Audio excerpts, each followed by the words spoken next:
அனைவருக்கும் வணக்கம்.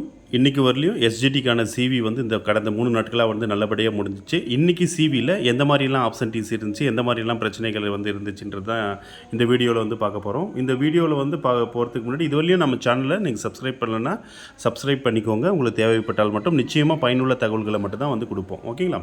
ஸோ அதே மாதிரி சர்டிஃபிகேட் வெரிஃபிகேஷன் வந்து பார்த்திங்கன்னா உங்களுக்கே தெரிஞ்சிருக்கும். 12ஆம் தேதி வந்து ஸ்டார்ட் ஆச்சு. இன்றைக்கி வந்து சர்டிஃபிகேட் வெரிஃபிகேஷனோட 3வது நாள்.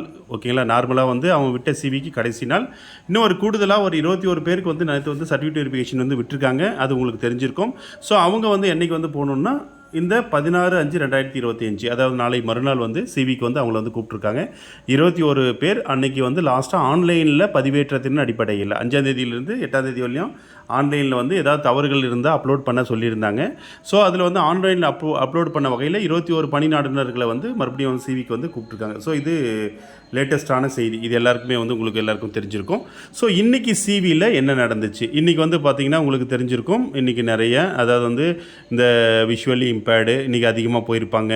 ஆர்த்தோ இன்றைக்கி அதிகமாக போயிருப்பாங்க. ஹேரிங் இம்பேர்ட் இன்றைக்கி அதிகமாக போயிருப்பாங்க.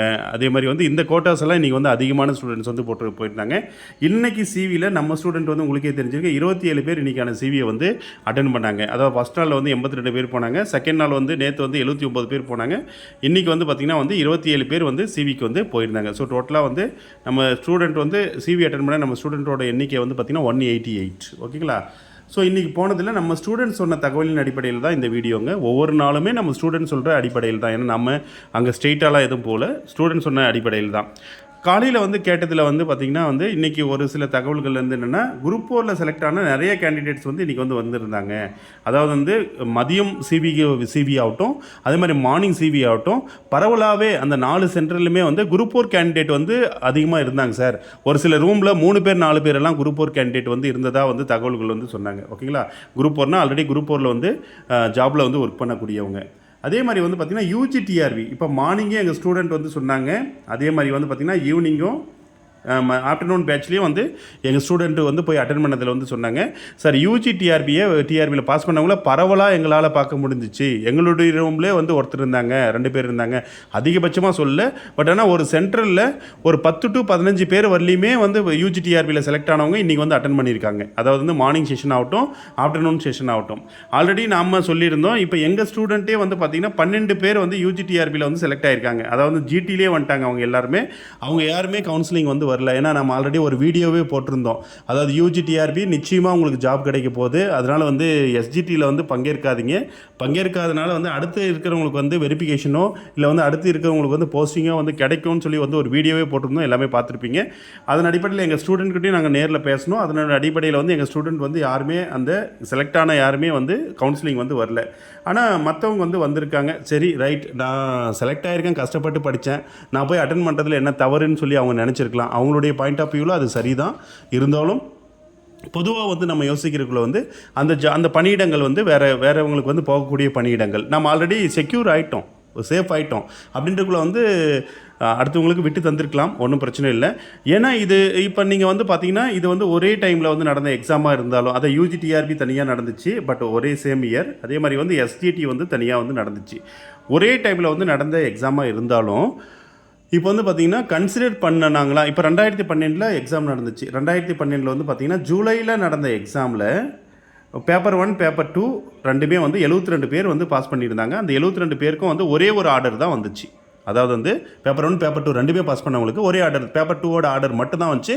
பேப்பர் 1 இவங்களை யாரும் கன்சிடர் பண்ணவே இல்லை. ஆனால் இதே 2012 ஜூலையில் வந்து எழுதினவங்க ஒரு பேப்பரில் பாஸ் பண்ணியிருப்பாங்க. ஏதாவது ஒரு பேப்பர் 1 பேப்பர் 2. அதே மாதிரி அதுக்கடுத்து வந்து அக்டோபரில் எழுதுனவங்க வந்து பேப்பர் 1 பேப்பர் 2 வந்து பாஸ் பண்ணியிருப்பாங்க. இவங்க வந்து பார்த்திங்கன்னா கவுன்சிலிங் போகும்போது அதாவது வந்து பார்த்திங்கன்னா வந்து செகண்ட் பேப்பர் வந்து எடுத்தாங்க. எனக்கு தெரிஞ்ச ஒரு கேண்டிடேட்ஸ்க்கே வந்து பார்த்திங்கன்னா அக்டோபரில் அவங்க செகண்ட் பேப்பர் பாஸ் பண்ணியிருக்காங்க. அதுக்கு வந்து கவுன்சிலிங் போய் செகண்ட் பேப்பர் வந்து எடுத்துட்டாங்க. ஆனால் அவங்க வந்து போய் ஜாயின் பண்ண பின்னாடி ஒரு 2 வாரம் கழித்து அவங்க வீட்டுக்கு ஒரு லெட்டர் வருது. அது வந்து பார்த்திங்கன்னா ஜூலையில் அவங்க பாஸ் பண்ண அந்த எஸ்ஜிடிக்கான அதாவது அப்போ வந்து டெட் பேப்பர் 1 ஒன்று மட்டும்தான் அதுக்கான அப்பாயின்மெண்ட் ஆர்டர் வந்து வந்துச்சு. ஓகேங்களா? ஆனால் ஃபஸ்ட்டில் பாஸ் பண்ண 72 பேருக்குமே வந்து ஒரே ஆர்டர் தான் வந்துச்சு. அவங்களுக்கு வந்து டபுள் ஆர்டர் கிடையாது. அடுத்த 72 பேர் கூடுதலாக வாய்ப்பு கிடச்சி. ஆனால் 2 எக்ஸாமில் தனித்தனியாக ஜூலையில் ஒரு பேப்பர்லையும் அக்டோபரில் ஒரு பேப்பர்லையும் பாஸ் பண்ணவங்களுக்கு வந்து 2012 இந்த தவறு வந்து ஏற்பட்டுச்சு. ஓகேங்களா? இது போன்ற தவறுகள் வந்து இப்போ வந்து நடக்கக்கூடாது. ஓகேங்களா? இது போன்ற தவறுகள் வந்து நடக்காமல் இருந்துச்சுன்னா நிச்சயமாக வந்து இன்னும் கூடுதலாக எப்படி இருந்தாலும் நிச்சயமாக, ஏன்னா டெய்லியுமே வந்து யூஜிடிஆர்பி கேண்டிடேட் வந்து நிறைய பேர் இருந்தாங்க. யூஜிடிஆர்பியோட கேண்டிடேட் வந்து நிறைய பேர் இருந்தாங்க. எப்படி இருந்தாலும் யூஜிடிஆர்பி கேண்டிடேட் ஒரு 200 அந்த ரேஞ்சுக்கே வந்து இருப்பாங்க. ஏன்னா மார்னிங் பேட்ச் ஈவினிங் பேட்ச் பரவலாக ஒரு 10 ரூம் 14 ரூம் 24 ரூம் வந்து இருக்கிறப்ப வந்து பரவலாகவே பார்க்க முடிஞ்சுன்னு சொல்லி எங்கள் ஸ்டூடெண்ட்டே சொன்னாங்க. நிறைய பேர் ஒரு சில ஸ்டூடெண்ட்ஸ்க்கு வந்து ரூமில் இல்லைன்னாங்க. ஆனால் ஒரு சில ஸ்டூடெண்ட்ஸ்க்கு வந்து 2 பேரெல்லாம் இருந்தாங்க சார். இது குரூப் 4 கேண்டிடேட்லாம் அதிகமாக இருந்தாங்க சார் அப்படின்னு சொல்லி வந்து பரவலாகவே வந்து பார்க்க முடிஞ்சு. இந்த யூஜிடிஆர்பியும் குரூப் 4 கேண்டிடேட்டும் அவாய்ட் பண்ணியிருந்தாங்கன்னா இப்போ சிவி வந்திருக்க எல்லாருக்குமே வந்து நிச்சயமாக வந்து ஜாப் வந்து கிடச்சிருக்கும். ஓகேங்களா? ஸோ ஆனால் வந்து அவங்க வந்து இப்போ குரூப் 4ம் எஸ்ஜிடியும் ஒரே கேட்டர்ன்றதுனால அவங்க வந்து டீச்சிங் ப்ரொஃபஷனுக்கு வரது ஆசைப்படுவாங்க. அது ஒன்றும் தவறே கிடையாது. ஏன்னா அவங்களுக்கு வந்து டீச்சிங் தான் பெட்டராக இருக்கும் குரூப் 4 கம்பேர் பண்ணுறக்குள்ள. ஆனால் யூஜிடிஆர்பியில் செலக்ட் ஆனவங்க வந்து கன்சிடர் பண்ணியிருக்கலாம். அடுத்தவங்களுக்கு வந்து வாய்ப்புகளை வந்து கொடுத்துருக்கலாம். ஏன்னா நம்ம தான் செலக்ட் ஆகி சேஃப் ஆகிட்டோம், அடுத்தவங்களுக்கு கொடுக்கலாம்னு நினச்சிருக்கலாம். ஆனால் டிஆர்பி வந்து ஒன்று பண்ணணும். இந்த டைம் வந்து செலெக்ஷன் லிஸ்ட் வந்து விட்டுருக்குள்ள யூஜிடிஆர்பியில் வந்து யாரெல்லாம் செலக்ட் ஆகிருக்காங்களோ அவங்களெல்லாம் ஃபில்டர் பண்ணிட்டா, எஸ்ஜிடியில் வந்து பார்த்திங்கன்னா வந்து ஃபில்டர் பண்ணிட்டு வந்து விட்டாங்கன்னா அடுத்தடுத்த ரேங்கிங்கில் இருக்கவங்களுக்கு வந்து வேலை கிடைக்கும். நிச்சயமாக அவங்க ஃபில்டர் பண்ணி விடுவாங்கன்னு தான் நான் இந்த டைம் நினைக்கிறேன். இருந்தாலும் நீங்கள் இது வந்து வந்து இப்போ விசிவி போனவங்கலாம் டிஆர்பிக்கு வந்து மெயில் பண்ணுங்கள். நீங்கள் எவ்வளோ வந்து அவங்க நாலேஜுக்கு வந்து கொண்டு போகிறீங்களோ அந்த அளவுக்கு வந்து உங்களுக்கு வந்து பணியிடங்கள் கிடைக்க வாய்ப்பு இருக்குது. பார்டரில் இருக்கிறவங்க வந்து இதை சிஆர்பியினுடைய பார்வைக்கு டிஆர்பியினுடைய பார்வைக்கு வந்து கொண்டு போங்க. ஏன்னா வந்து டிஆர்பிலையும் யூஜிடிஆர்பிலையும் செலக்ட் ஆகிருக்காங்க சார், பேப்பர் 1 வந்து வந்திருக்காங்க. ஸோ அவங்க வந்து யூஜிடிஆர்பியில் வந்து பணியிடங்கள் வந்து எடுக்கும் பட்சத்தில் அதை வந்து அடுத்தடுத்த நிலைகளில் இருக்கக்கூடிய எஸ்ஜிடி அந்த தேர்வர்களுக்கு வந்து நீங்கள் வந்து ஒதுக்கீடு செய்யணும் அப்படின்னு சொல்லி வந்து டிஆர்பியினுடைய பார்வைக்கு வந்து கொண்டு போங்க. நிச்சயமாக உங்களுக்கு வந்து பாசிட்டிவாக வந்து நடக்கும். ஏன்னா வந்து நம்ம வந்து தட்டுனா தான் திறப்பாங்க, கேட்டால் தான் கொடுப்பாங்க. ஓகேங்களா? ஸோ அந்த மாதிரி வந்து இந்த வாய்ப்பை வந்து பயன்படுத்திக்கோங்க. எப்பயுமே ஜென்ரல் டவுனில் இருக்கவங்களுக்கு எந்த பிரச்சனையும் இல்லை, கம்யூனல் ரேங்கில் மேலே இருக்கவங்களுக்கும் வந்து எந்த பிரச்சனையும் இல்லை. யாருக்கு பிரச்சனைனா அந்த பார்டரில் இருக்கிறவங்களுக்கு மட்டும் தான் வந்து பிரச்சனை. ஓகேங்களா? ஸோ இது டிஆர்பியினுடைய நாலேஜுக்கு வந்து கொண்டு போக வேண்டியது அந்த பார்டரில் இருக்கக்கூடிய உங்கள் ஒவ்வொருவரினுடைய கடமை மற்றும் உங்களுடைய பொறுப்பு. ஓகேங்களா? ஸோ நீங்கள் வந்து சொல்லுங்கள், மெயில் பண்ணுங்கள். அதாவது வந்து யூஜிடிஆர்பியில் வந்து செலக்ட் ஆகிருக்கவங்களுக்கு வந்து எஸ்ஜிடிலையும் ஒரு ஆர்டரை வந்து எக்ஸ்ட்ராவாக வந்து அனுப்ப வேண்டாம். டிஆர்பி ஆல்ரெடி பிளான் பண்ணியிருப்பாங்க, கன்சிடர் பண்ணுவாங்க. அவங்களே வந்து ஒரு பிளான் வச்சுருப்பாங்க. அது ஆல்ரெடி ஒரு ஆர்டர் தான் ஒருத்தருக்கு வந்து கொடுக்கணுன்னு.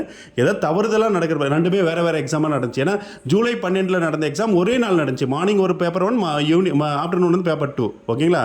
ஸோ அதனால் வந்து பார்த்திங்கன்னா ஒரே டைம் எழுதுறதுனால ஒரு பேப்பருக்கு தான் போஸ்டிங் கொடுத்தாங்க. ஆனால் அப்புறம் வந்து பார்த்திங்கன்னா வேறு பேப்பர்ஸாக நடந்ததுனால தான் 2 ஆர்டர்ஸ் எல்லாம் ஜூலை அதாவது 2012 வந்து வந்துச்சு. ஸோ அந்த மாதிரி தவறு வந்து இந்த டைம் வந்து நடந்துடக்கூடாது. ஆப்சன்டீஸை பொறுத்தவரையும் பார்த்தீங்கன்னா மார்னிங் அட்டன் பண்ணதில் வந்து இந்த அரும்பாக்கம் சென்ட்ரு இவங்கெல்லாம் சொன்னாங்க. இப்போ எங்கள் ஸ்டூடெண்ட்டே ஒரு ஸ்டூடெண்ட் போன ரூமில் வந்து பார்த்திங்கன்னா 3 பேர் ஆப்சென்ட் வந்து இருந்தாங்களாம். ஓகேங்களா? ஸோ பரவாயில்ல. ஒரு சில ஸ்டூடெண்ட் வந்து இப்போ மதியம் போய் அட்டன் பண்ணவங்களையும் கேட்டதில் வந்து பார்த்திங்கன்னா ஒரு சில இடத்துல இதில் வந்து ஒரு ஆப்சன்டீஸே நோ ஆப்சன்டீஸ். அதாவது வந்து ஒரு சென்டர்லேயே பார்த்திங்கன்னா டோட்டலாக 2 ஆப்சன்டீஸ் 3 ஆப்சன்டீஸ் தான் இருந்ததாக மதியம் போனவங்க வந்து சொன்னாங்க. ஆனால் காலையில் போனதில் வந்து கொஞ்சம் ஆப்சன்டீஸ் வந்து அதிகமாக இருந்ததாக வந்து சொன்னாங்க. ஸோ ஆப்சன்டீஸ் எந்த அளவுக்கு வந்து அதிகமாக இருக்கோ அந்த அளவுக்கு அடுத்தடுத்த ரேங்கிங்கில் இருக்கிறவங்க வந்து நிச்சயமாக வந்து பணியிடங்கள் கிடைக்குன்றது வந்து யாருக்குமே வந்து எந்த மாற்று கருத்துமே வந்து இல்லை. ஓகேங்களா? சரி, அடுத்து வந்து போஸ்டிங் எப்போ போடுவாங்க, அதே மாதிரி வந்து எந்த மாதிரி பாசிபிலிட்டிஸ் இருக்குது, ஃபைனல் லிஸ்ட் எப்படி வரும்ன்றது வந்து ஒரு அனலைசஸோட நாளைக்கான வீடியோவில் வந்து பார்ப்போம். நன்றி, வணக்கம்.